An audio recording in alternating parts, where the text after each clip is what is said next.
Em algum momento você já se decepcionou com a igreja? Talvez alguém te falou uma coisa que não caiu tão bem aos teus ouvidos, ou uma atitude de um amigo, de um líder da igreja te machucou tão profundamente ao ponto de você ter que abandonar o convívio da igreja e agora está aí todo perturbado, preocupado, sem saber o que fazer para voltar para a igreja ou até para procurar uma igreja saudável para congregar. Eu sou Magno Oliveira, você está no canal Vox Day e hoje eu vou trazer para você 3 dicas importantíssimas que vão te ajudar a escolher uma igreja saudável para congregar. Mas antes disso eu quero te convidar a se inscrever em nosso canal. A maioria das pessoas que nos assistem ainda não são inscritos, então você precisa se inscrever no nosso canal, curtir esse vídeo, ativar o sininho das notificações para que mais vídeos assim cheguem até você e até as outras pessoas que precisam de alguns conselhos como esses que eu vou dar aqui. Então vamos deixar de enrolação e vamos embora para o vídeo. Eu sei que você está decepcionado, você está triste, magoado ou talvez conheça alguém que esteja assim com a igreja. Mas antes de eu te mostrar as 3 características de uma igreja saudável que vão te ajudar a escolher um bom local para congregar, eu quero antes te dizer uma coisa que é muito importante. Não existe igreja perfeita. A igreja é um ajuntamento de pecadores salvos pela graça de Deus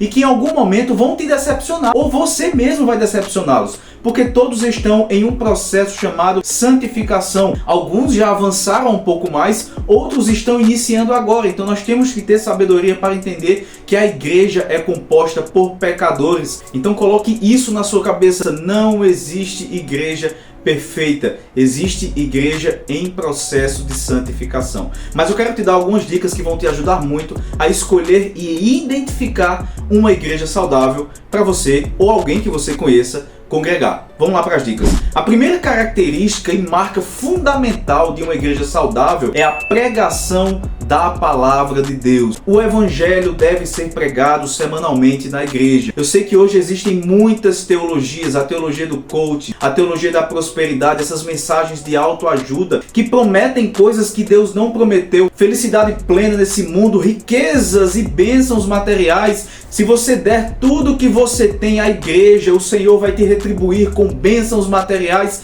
Esquece tudo isso. Isso é balela. Isso é outro evangelho. Paulo disse que mesmo vindo um anjo do céu anunciar outro evangelho, que seja maldito. Está lá na carta aos Gálatas. O evangelho consiste em 2 notícias: a má e a boa notícia. A má notícia é que você é um pecador, miserável assim como eu, condenado ao inferno, que pecou contra Deus e um dia Deus virá com a sua ira sobre nós, nos condenando justamente eternamente. Nós temos uma dívida gigantesca com Deus, a qual ninguém pode pagar. O saldo da nossa conta é negativo. Nós ofendemos o Senhor na sua santidade. Isso deve causar desespero em nós. Mas aí é onde vem a boa notícia do evangelho, que Deus enviou o seu Filho para morrer por nós pecadores, para pagar a nossa dívida, para nos trazer o perdão, para nos reconciliar, para viver a vida santa que nós não conseguimos viver diante de Deus em nosso lugar. Então esse é o evangelho que tem que ser pregado na igreja. A igreja precisa ter doutrina, ela tem que ser fundamentada nas escrituras,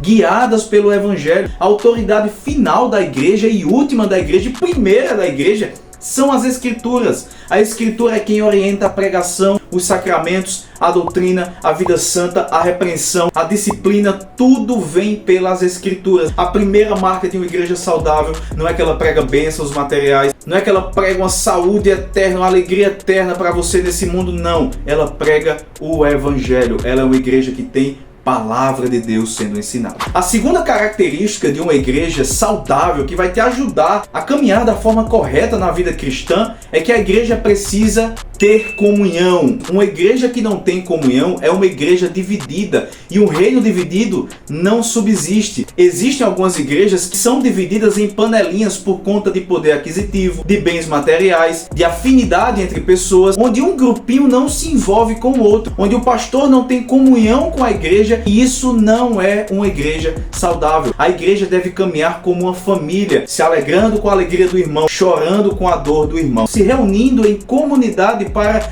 congregar. Então a igreja precisa ter comunhão. Um dos problemas da igreja de Corinto era a falta de comunhão. A igreja estava dividida. Uns diziam eu sou de Paulo, outros diziam eu sou de Apolo, os espirituais diziam eu sou de Cristo, não se submetiam a nenhum tipo de liderança e viviam de panelinha. E Deus repreendeu fortemente aquela igreja. Então a igreja precisa ter comunhão. A igreja é uma família, a família do Senhor, e a família deve caminhar junto. E antes da gente ir para a terceira dica, eu já quero convidar você mais uma vez a se inscrever no nosso canal, a curtir este vídeo e ativar o sininho das notificações para você não se esquecer de fazer isso. Vamos lá para a terceira e última dica que vão te ajudar a acabar com esse quebra-cabeça de procurar uma igreja saudável para congregar. Vamos lá. A terceira dica que vai te ajudar a escolher uma igreja saudável é que essa igreja tem que ter uma confissão de fé. Na teologia existem dois tipos de pontos. Os pontos secundários são aqueles os quais nós podemos discordar uns dos outros, como a forma de batismo, se é por imersão ou por aspersão, com relação à contemporaneidade dos dons espirituais, se são para hoje ou somente para o tempo dos apóstolos. Mas a igreja ela precisa ter um fundamento doutrinário que são pontos inegociáveis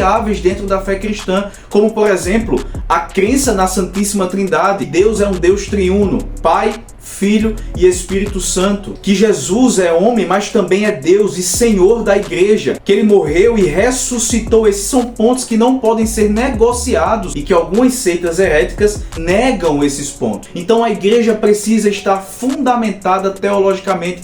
Ela precisa ter uma confissão de fé para apresentar a você aquilo que ela crê, as doutrinas fundamentais daquela igreja, fundamentadas nas Escrituras, que, como eu disse no primeiro ponto, é o fio condutor da igreja. A igreja precisa lhe dizer o que ela pensa a respeito da salvação, se é pela fé ou se é pelas obras, como algumas seitas, como por exemplo o catolicismo romano acredita, se Jesus é plenamente Deus e plenamente homem, ou se ele foi somente um homem, como alguns também afirmam, se só existem dois sacramentos, batismo e ceia, ou se outros sacramentos são acrescentados à doutrina cristã que não foram instituídas pelo próprio Cristo. A igreja precisa estar fundamentada para você conhecer a fé daquela igreja, conhecer em quais caminhos doutrinários ela tem andado e que irá lhe conduzir na vida cristã. O meu desejo é que você consiga encontrar uma igreja que te encaminhe na fé, que ame você e que lhe dê a oportunidade de também amá-la, sirva a você e também te dê a oportunidade de servir a ela. Mas não fique desigrejado. Querer abraçar a fé cristã sem abraçar a igreja é como abraçar uma cabeça decapitada. Cristo é o cabeça de um corpo que está recheada pelos seus membros, que é a igreja do Senhor. Então busque uma igreja rápido. Existem várias igrejas no Brasil que são saudáveis, igrejas batistas, igrejas congregacionais, igrejas presbiterianas. Pesquise, busque a confissão de fé daquela igreja, mas não fique em casa achando que você está agradando a Deus sendo desigrejado. Procure uma igreja. Esse foi o vídeo de hoje, espero ter te ajudado a encontrar esse direcionamento cristão que você tanto busca. Toda semana tem vídeo aqui no canal, eu espero muito que você tenha gostado. Deixe seu comentário, serviu para você. Recomende esse vídeo para aquela pessoa que está desigrejada ou indecisa sobre em qual igreja congregar, que eu tenho certeza que você vai ser uma bênção na vida daquela pessoa. Que Deus abençoe a sua vida. Fui!